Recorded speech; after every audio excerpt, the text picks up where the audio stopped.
Hey there, can I ask what is your take about this situation?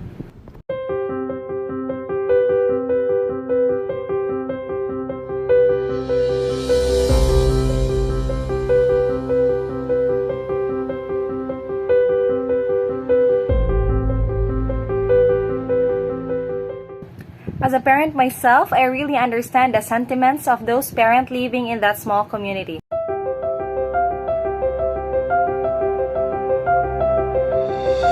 If I were the higher ranking authority, I would definitely talk to all the parties involved or arrange a meeting to resolve this request. If I were the higher ranking authority, I would assess and evaluate the situation first. If I were to think of myself as a person that is positioned as a high-ranking authority, how would I react to that certain issue? I would love to make that happen. I would love to operate that concern to make it possible. If I were a higher ranking authority, I would firstly organize a meeting with everyone. All they wanted was for the benefit of their children. But it is also not fair to not listen to the voices of the school heads whose expertise is much more credible since they are the one who knows how this program works. I need to know why the local officials cannot solve this issue or what could be the possible reasons why the school head stated that it would be challenging to operate such SPED centers in the school.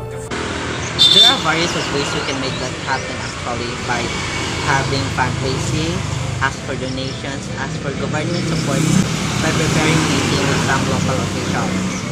It is essential to cater everyone's opinion and perspective about this particular issue, which is a need for a special education services. It is important for me as well to address this kind of issue since this issue is not given as much importance as it's supposed to. For example, do they need funds for their resources and instructional materials? Do they need training seminars for their teachers? I need to know these factors for me to determine what action should I take to solve this conflict and provide immediate support and assistance to meet the special needs of the children in the locality and to make this inclusive education possible.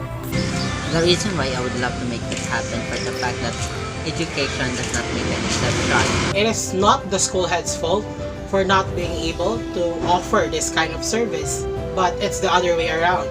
We also cannot deny the fact that implementing inclusive education is much more challenging than the usual. I also consider the parents and guardians because their support and active participation are highly required for this operation to succeed.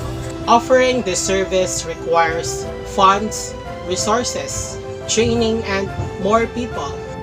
Given that I am in the higher position, it is also my job to cater the needs of those people who really needed my help. So if I were the higher ranking authority, I would implement counseling programs for parents and teachers regarding on what they can do or how can they take part to improve their child's progress and academic performance. How can they ensure that their child is learning about the subject matter?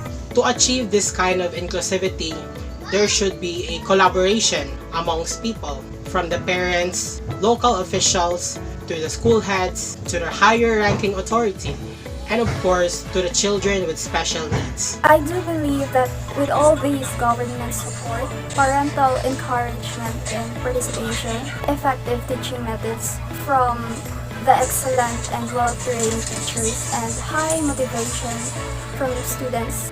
So, I would use this power to assess the situation first and provide solutions in order for the center to take place. Especially to the children with disability. Those children are needed to feel that they are part of the society.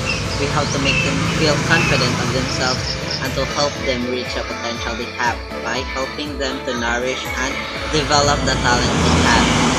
With all these factors, nothing can hinder us from achieving an inclusive education. Inclusivity is definitely achievable if there's effort, dedication, and consistency. I will be every step in the way and give the resources they needed to make their community welcome to all types of learners.